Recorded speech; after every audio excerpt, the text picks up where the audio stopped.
Hi,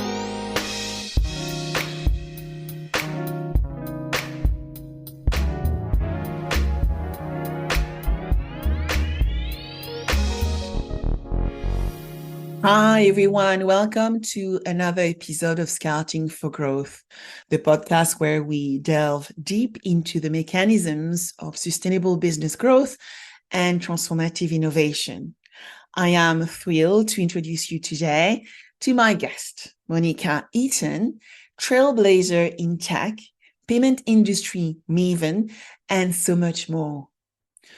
From launching her first business as a teenager to building Chargebacks 911, a high-impact solution safeguarding e-commerce growth, Monica embodies resilience and strategic foresight.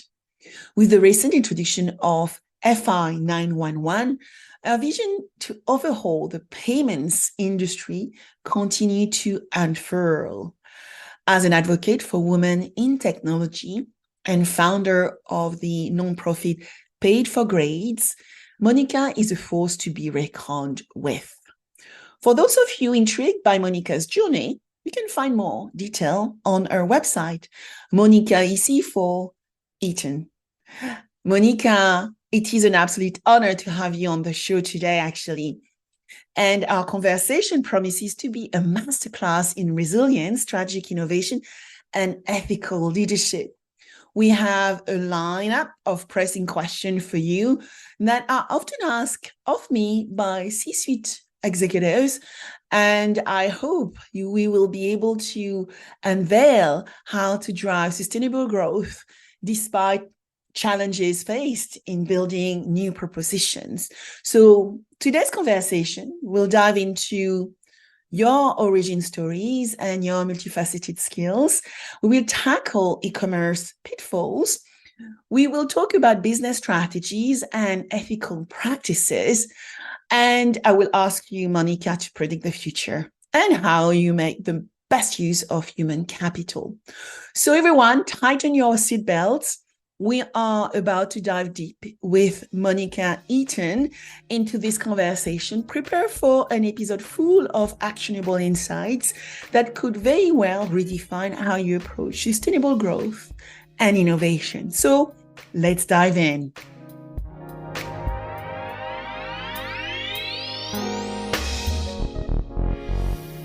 Hi, Monica. Thank you so much for joining me on Scouting for Growth. Thank you for having me. It's great to be here. Superb. So Monica, as I learned from you and your team, your journey is not only impressive, right? You have had a series of trial and error and learning to build very successful business, which shows your resilience, right? And your ability to learn continuously. So I would love to start our conversation with, who is Monica Eaton? What got you to move to the United States? How did you build your businesses as well? I know a lot of questions to start with, but let's just put some context around who you are. Get it out there. Sure. So I think part of being an entrepreneur is you have to you make a decision of what you want to be and what you want to affect. And I think it all becomes, to your point, a journey of constant trial and error. You know, it's the classic story. You have this vision, this is your mission, but the dots never connect as you would anticipate. It's generally who you meet, what you do, and it's that constant ambition. So Chargebacks 911, we'll start there because otherwise it could take hours. But so I was a merchant, an online merchant, many years back in 2008. And, you know, my vision actually was to become the next eBay. So, small goal. but I really wanted to develop this marketplace. I had a technology background, and I wanted to put, my skills, really raise the bar and figure out how could I build something impactful with all of the opportunity that was going on in this new frontier called the internet. Mm-hmm. And wheeled my way to success. And that I thought would have been my most expensive education to date, because unlike traditional mediums, which I had a lot of experience with prior to that, I had built software for the telemarketing industry, the print media industry, and I thought that, the internet, it's just another medium. Of course, so easy. It was completely different, dynamic, changing. There's no guide. There's nothing that is written. Anything that you read is antiquated as soon as you understand what it means. So new frontier, new opportunities, and of course, lots of challenges. So fasting forward from that, from the inception of that venture, I realized, my sweet spot was international business, because I could hedge the currency conversion. And so my goal was to take, luxury products that were from the US and then really market them into the international market.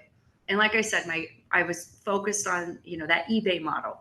So developed sort of a marketplace strategy and thought, finally I figured it out, developed, had a great little team. And then this pesky problem kept rearing its head, something called chargebacks. Yes. And it became an Achilles heel. Every time that we got to where, now it's time to celebrate, let's get the champagne out, we would find, oh great, all of our money got taken out of our bank. we have some fraud problem. There's some, unknown chargeback issue. And, it was this nightmare situation that anybody that I asked, industry-wide, I couldn't get a straight answer. It was, the advice that I implemented didn't produce the effects. There wasn't anything that was certain. And this was back, I know it's hard to believe today, but literally, if you search for the word chargeback on Google, nothing was there. Nothing. It was a taboo subject that nobody talked about.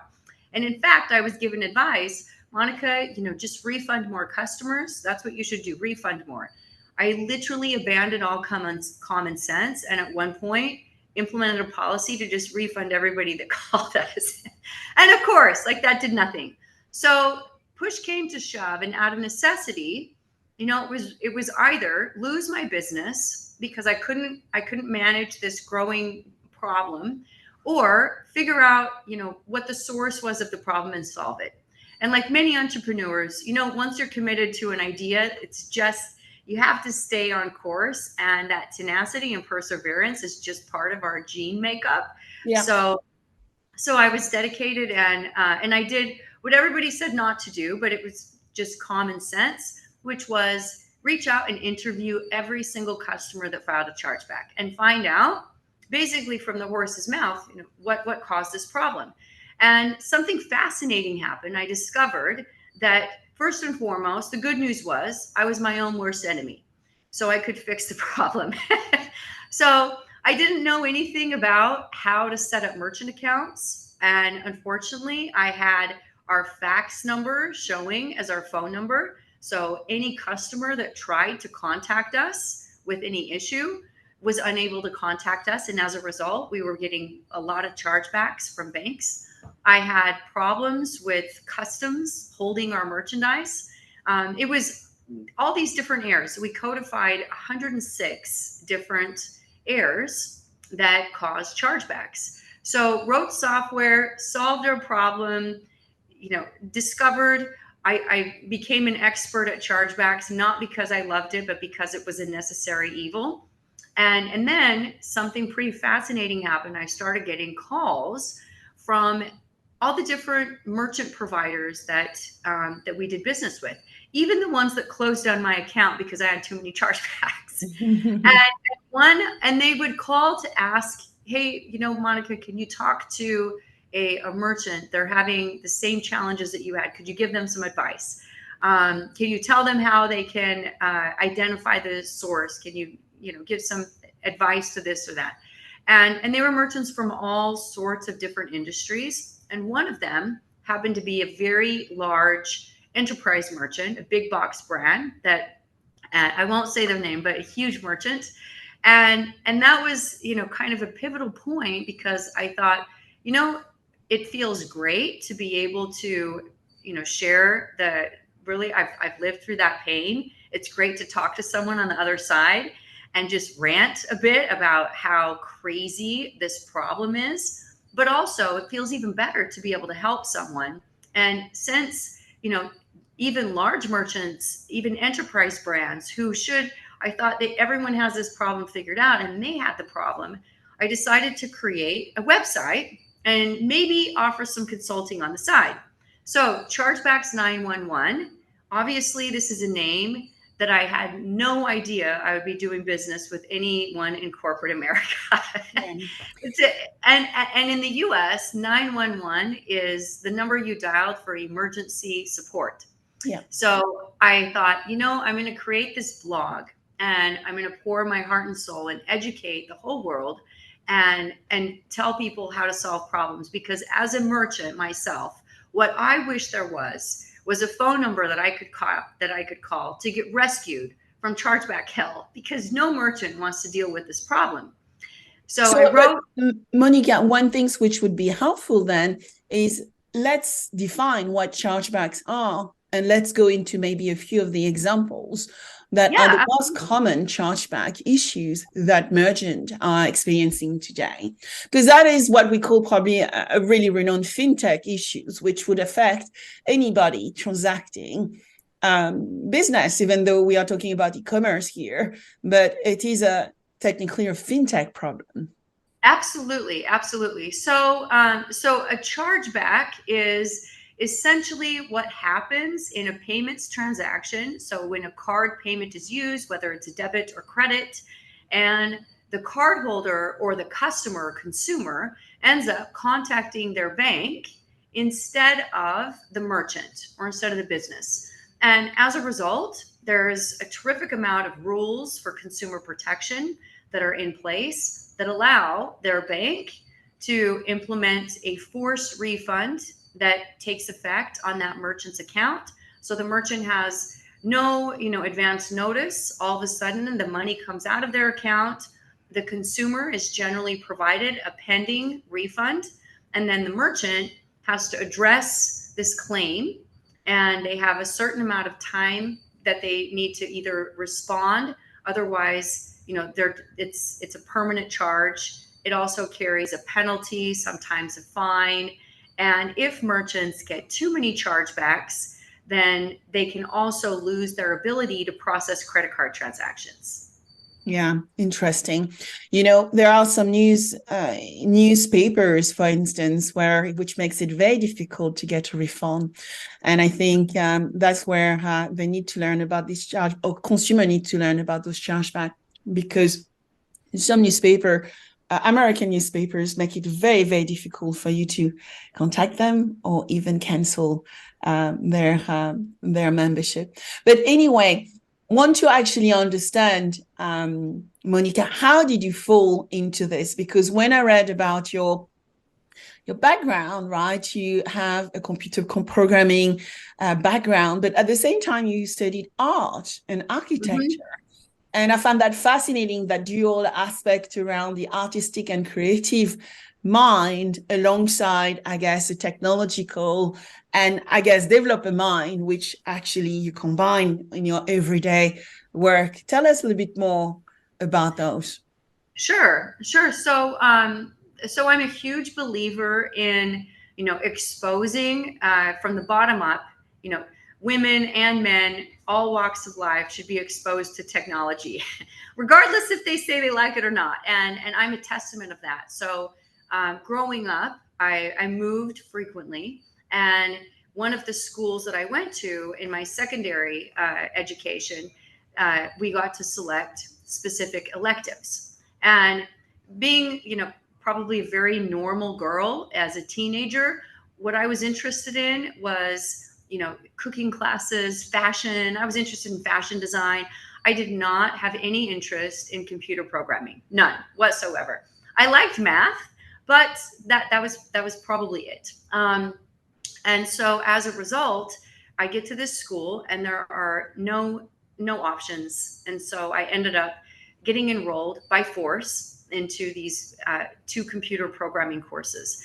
And I've always enjoyed art, but I found I had an aptitude, and actually I fell in love with it. It was very fun. It was exciting. And I think, today's society, we lack the ability to show our students exactly how to apply maths and create, really create some tangible use cases using that problem solving ability. And so I explored that. I liked it. I found it was creative work. And then graduating, I wanted to become an architecture. I want to become an architect. So I studied interior design and architecture and loved art, loved design. I've always enjoyed building things. And so went to college to study that, and then just fell into some very interesting opportunities, meeting the right people, had great mentors, and ended up from there kind of parlaying. I sold a company when I was 19 that was called Resort Furnishings. And I don't think that I ever really had set out to say, I want to be an entrepreneur. I was just interested in solving problems, and I was having fun, and I worked hard, and I wanted to be an expert, a foremost expert at everything that I did. So fasting, forward, the opportunities that I had that kind of stemmed from that continued to give me, terrific opportunities to solve problems. And when you're solving problems, I do think that it is a form of art, to your point. It's creative. And, that part of the satisfaction as an entrepreneur is looking at a problem and then being able to bring it to fruition. Regardless if you're an entrepreneur or not, I believe every single one of us, feels fulfillment from that. And looking at technology, then I realized very quickly that, bringing technology into the play of actually any problem that you're solving in business, it really is a combination of kind of reorganizing what currently is, and really creating an environment where you look outside the box and you figure out, what's the formula for success. And then with some technology, I believe the impossible is possible. It just takes a little bit longer. So let's come back to Chargeback 911. So you already talked to us about its formation and its origin. It would be good to dive a little bit more around the business itself. You mentioned you missed to lose that business, right? Because of the chargeback themselves. And so how did you turn around your story and tell us a little bit more about what the business model entails today? Sure. So I created the Chargebacks 911 really initially as a blog to educate others. And shortly thereafter, I was contacted by the New York Times and the Wall Street Journal. So just an incredible story, totally not anticipated. And thereafter, quickly discovered, look, there's a tremendous, gap in the market for something that actually solves this problem. So we started out. So I established a mission, I guess, of, I wanted to create a platform solution for merchants in any type of industry across every single geography that helped merchants solve this problem with chargebacks, and started that in 2011, and supported, worked from the ground up, building a solution that can work with virtually any merchant vertical. We work in 87 countries, and today have around 2.5 million merchants on our platform. And then discovered that chargebacks are not just a problem for merchants. So when I first started the business, I would have probably thought I knew everything about chargebacks. That's one of the great things about technology. You constantly discover all the things that you really don't know. So it's just a constant quest of information. I had heard this quote, it was just so right, that good is the enemy of great. So you just have to constantly challenge, do you really know everything? How much more data exists? And when it comes to chargebacks, then just like in anything, you want to get as close to the originating source as possible. So about 8 years ago, that led us to really, delve into how do we solve a problem for financial institutions? Because when it comes to chargebacks, if you deal with the merchant, that originating transaction went downstream, quite a ways, where we're picking that up. And how can we create even more integrity and get closer to the source of the problem? So about 8 years ago, started to develop solutions for financial institutions and expand our awareness and our intelligence to understand the breadth of the whole data set, all the different rules. So today we're a platform technology solution, and we provide solutions that automate the entire process for chargebacks, help maintain compliance, and we provide solutions to some of the world's largest financial institutions, fintech providers, as well as merchants at a global scale. So what you've done is you mentioned 106 challenges, right?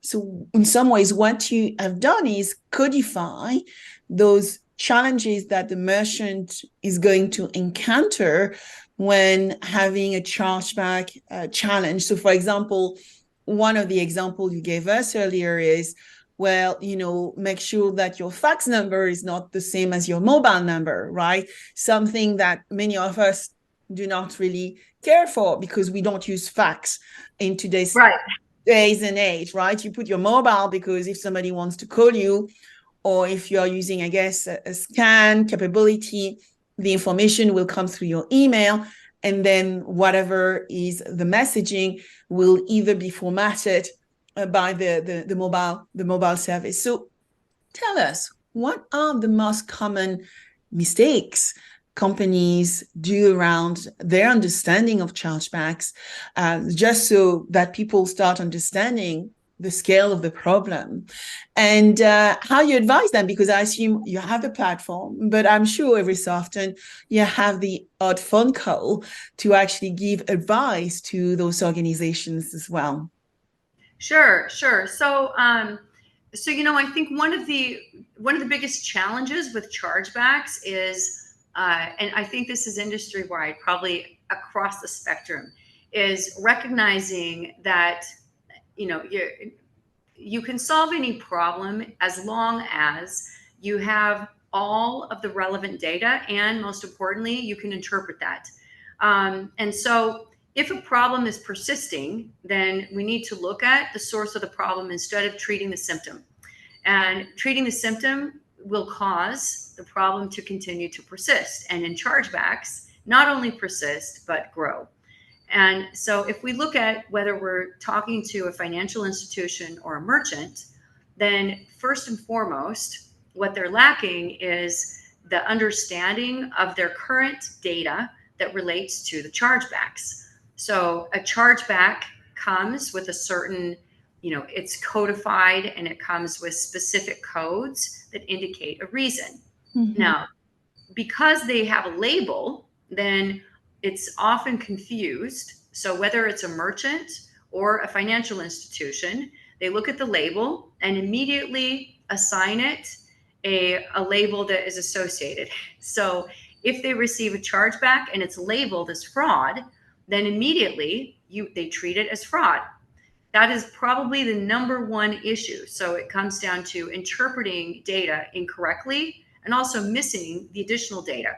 Yeah. So if the merchant or the financial institution immediately labels that as fraud, they're going to end up creating possibly more chargebacks. So they need to first make sure that they collect all of the data associated with that transaction, and then examine that data for its integrity, and only then determine whether or not the origination of that particular chargeback, was it fraud? Was it, an error caused by the merchant? Is the consumer, doing something wrong? Every consumer isn't perfect. The majority of them are honest, but some consumers manipulate the rules and exploit the system, and really help understand, what caused this case, and understand the context. And then secondly, I'd say, the other thing that really people need to pay attention to is making sure that they shorten the time frames, and get access to that data in real time, and really make it a priority to not only ingest it, process it, but take action on that, so that they're actually following through with all of those actions they need to not only resolve that particular case, but prevent similar cases like it from happening in the future. Yeah. We are talking often about tangible product, but whilst you are talking, I was also thinking about intangibles. What I've seen often working with startups is that, they set themselves up as businesses, but then the brand of the business change. So you may be buying the product from ABC brand, which is a marketing brand on the web, but then you are charged by ZWT, which is the name of the HQ of the business which was set up beside the brand itself. And then you may actually experience chargeback because people cannot reconcile where the transaction is coming from, because there's this misalignment between brand name and charging name. Do you see that happen quite often? Oh my gosh, I'm so glad that you mentioned that, because that happens to be the biggest reason for chargebacks. And you can tell, like, it's an easy problem. It's an easy problem to solve, but it is a painful problem. And to your point, many consumers, I mean, today in the US at least, and some banks in the UK, but I can go to my mobile device and literally I can see all of my transactions, and there are transactions that I would never even recognize. I can't. And in the States, some of these mobile apps allow you, with one click, you can file a dispute. Mm-hmm. So, it's very, very important, and I'll underscore this, that merchants and banks take the time to understand, why did this cardholder file a dispute? Because if they simply didn't recognize it, then it could be a pretty easy problem to solve, just by making sure that this merchant, updates their name, whether it's, was ABC and now it's XYZ. They need to figure out, let's make sure that whatever is showing to the cardholder, they know that this is the same company. And maybe it's harder to change it on what displays to the consumer, but they can do that through, communications, by email, by making sure that, there's some awareness and that consumer is aware of the charge that's going to appear. Yeah, absolutely. So one thing you mentioned earlier, which I think is a very important point, is as you were building Chargeback 911, you actually got yourself all the chargebacks with your previous businesses. And you actually realized that the only way to really understand what that was about was to do what we call a desirability investigation, right? Going and talking to your customers, your users, and really understanding what was going on. Can you, as an entrepreneur, can you tell us what would be your very best tips you could impart to other entrepreneurs who might actually go through the same process around what did you learn when you actually had the challenges with chargebacks, to actually identify the reason why those were happening? What were your strategies as an entrepreneur to learn from those experiences to build the business you have today? Great question. So, and you're right, it was definitely a pivotal point that was very fruitful. So I think what is important is, especially when you're in the crux of being upset about what is happening and not knowing, it's important to understand, to really underscore the importance and the value of your customers. At the end of the day, that is the most important asset, arguably, that any business has. So you always want to take care of your customers. But also, equally as important, is making sure that, you're not operating from a silo and that you have some benchmarking perspective.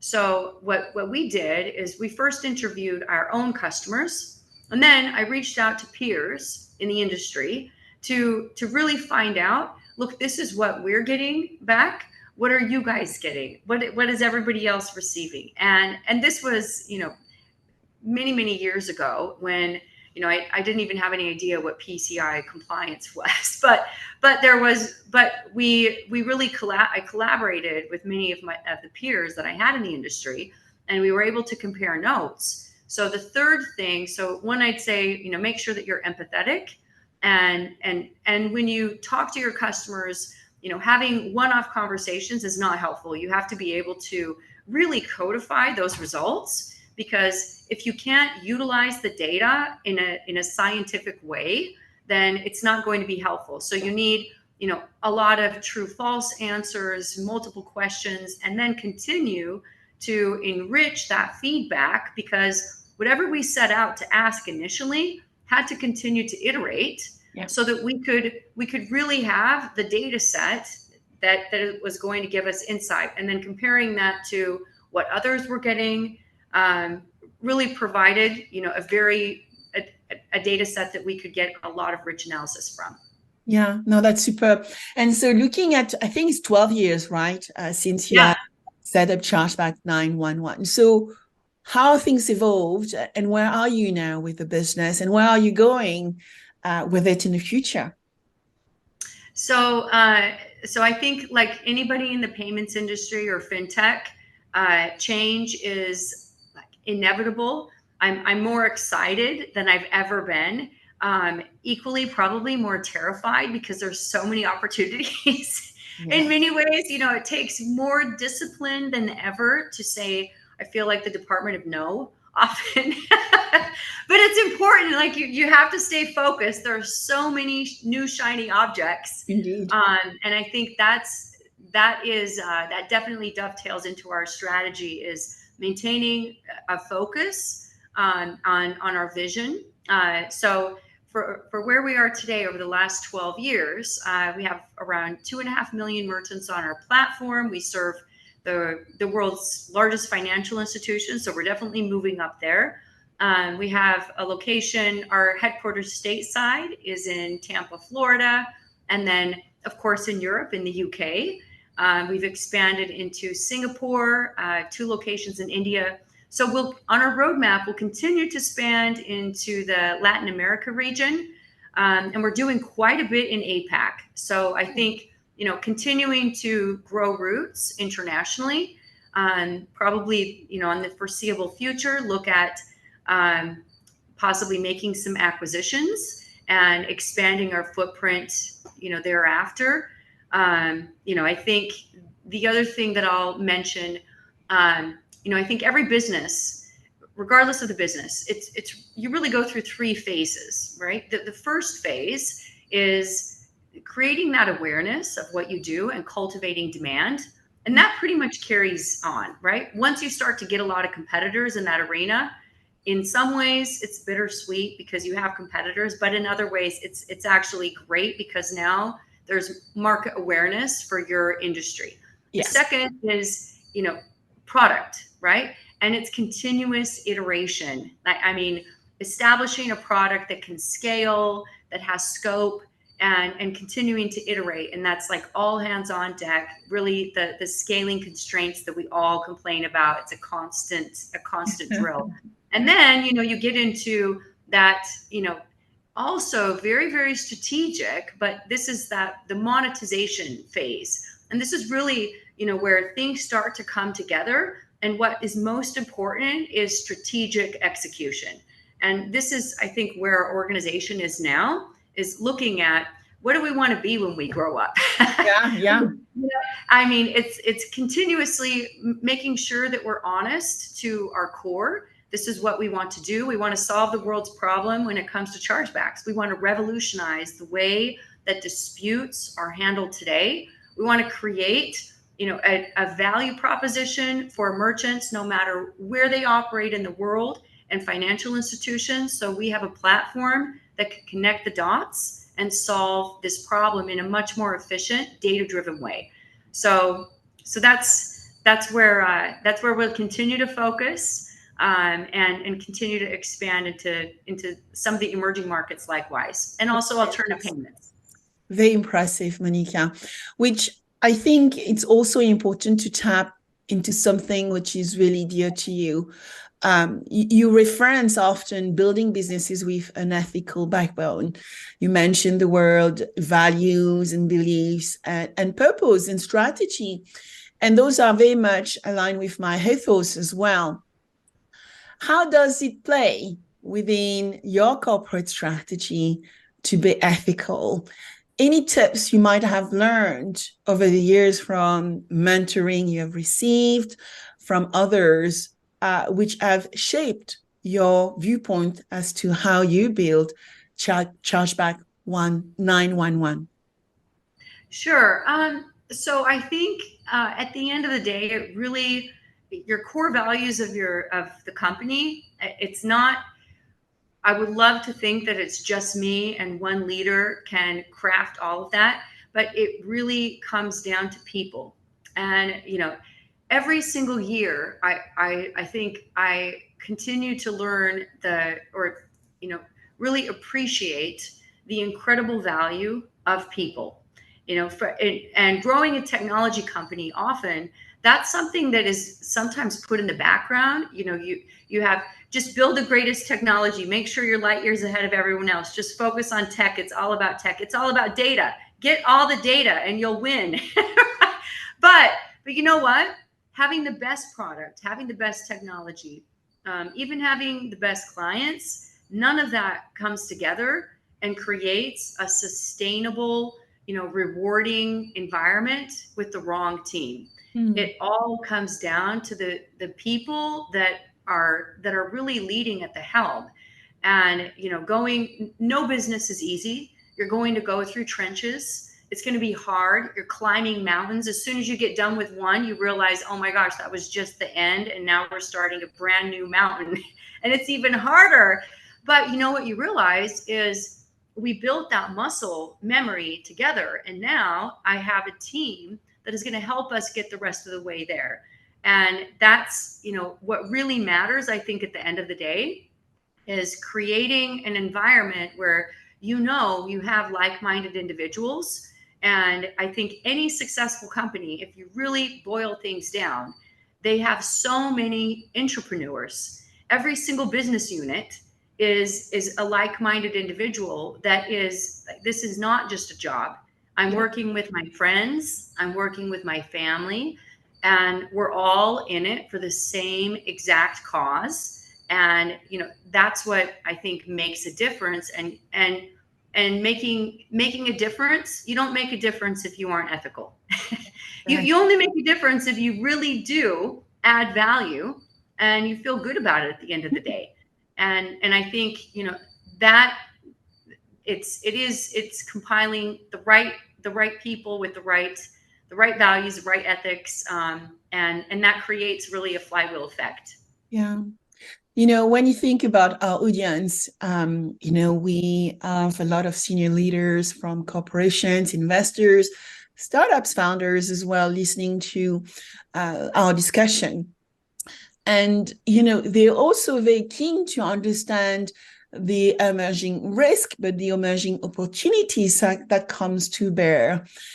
I wonder, Monica, what trends should they pay attention to as we look at the world of e-commerce and fintech and technology in general? What are those trends which keeps you maybe awake at night or excite you to actually embrace them as you continue to grow and scale Chargeback 911? Sure. So I think, great question. And I think we are definitely in an unprecedented time. So technology has reached a point where, I think it's level set the entire ecosystem. And that's very exciting because it creates a lot of opportunity. It's also terrifying because so many organizations, including ourselves, where we've looked at, our product is, we've created this technology moat because of our technology. And so I think something that any leader in this space needs to focus on is you can't be betting on just your technology. Actually, the things that matter most, again, it's your relationships, it's your partners. You can't do everything on your own any longer. So, you have to leverage partners. You need to focus on speed to market.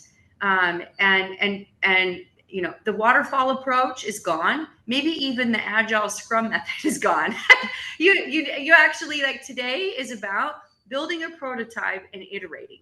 And do not spend a minute looking at what your competitors are doing. Instead, spend all of your time creating space between you and them.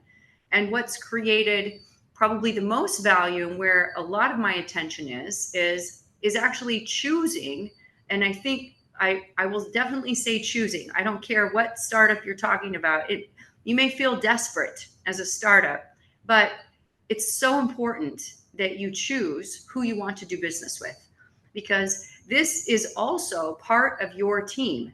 And in order to get to that next level, especially when you're a growing organization, then you realize it's not just your own team as employees, but it's also your partners that are helping take you to the next level. So you need to make sure those companies also share the same ethos, and it hooks into your vision. So I stay up at night sometimes thinking, are we staying on the right path? Are we maintaining the right strategy? It's hard to say no sometimes, because there is so much opportunity. But we all have to recognize we have finite resources. No matter how gigantic you are, they are finite. So you need to choose where you invest your resources, and choose wisely, and make sure that you're doing things that are completely aligned with the mission of your company, and staying true to your core values as well. Yeah, very wise words, because at the end of the day, resources are limited. I think the most precious resource today is time. Yes. And so being able to use that time effectively to achieve the right outcome alongside the right strategy becomes harder and harder, because, as you said, we can be tempted by so many things happening around us. So, Monica, what will be your last words of wisdom? What would be the items, the words you would like our listener to remember when they think about Chargeback 911 and Monica Eaton? Man, I feel like I've given all of my words so far. Let's see. I think what are my last words of wisdom? Probably, I think maybe I would give some words of advice to other entrepreneurs, other startups. I think this is always close to my heart, and also recognize that even for individuals that are working for a company, I don't subscribe to the belief that there's one entrepreneur that creates everything. When you look inside every organization, there are so many that Yes. every single business unit is literally its own company, and it wouldn't go anywhere without that creative ingenuity from that person. So something that I've continued to learn through the years is to really have confidence in yourself, have confidence in your vision, have confidence in your team, and recognize that the single best investment that you will ever make is in the people that surround you, and really go all in on that team, the people, your clients, and continue to raise the bar to be the best.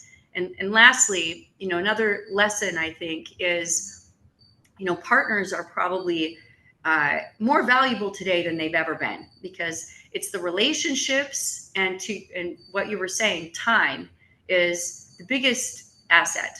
So when we look at the unprecedented scenario that technology evolution and advancement has created, this may create a level playing field for technologists worldwide. What it can never touch are the relationships that you've invested in and the people that you've brought to the table and the decade of investment and doing a great job. You can never discount that worth that is brought to the table. So continue to really put a terrific amount of investment in those resources, because I think going forward, that will be, the unique competitive differentiator, and we will see a shift in the way that businesses are valued and also in the way that people choose who to do business with. Yeah. You highlighted purpose. I think you have a strong backbone around, one of our most important assets are people. And so it's about finding the right balance between people, strategy, and purpose to move into actionable steps and delivering against that business strategy, as you have done very successfully in scaling Chargeback 911. And as a woman founder, very inspirational as well, Monica. So where can we find you? The best place is to find me online. You can visit me on LinkedIn, or you can go to chargebacks911.com and connect to us there as well. Thank you so much, Monica, for joining me on Scouting for Growth. It was a really pleasure to learn a bit more about Chargeback 911 and get your story shared with our listener, an inspirational as well story for our woman founder. So thank you so much for joining me today. Thank you so much. Likewise. No, it's been a real pleasure talking with you.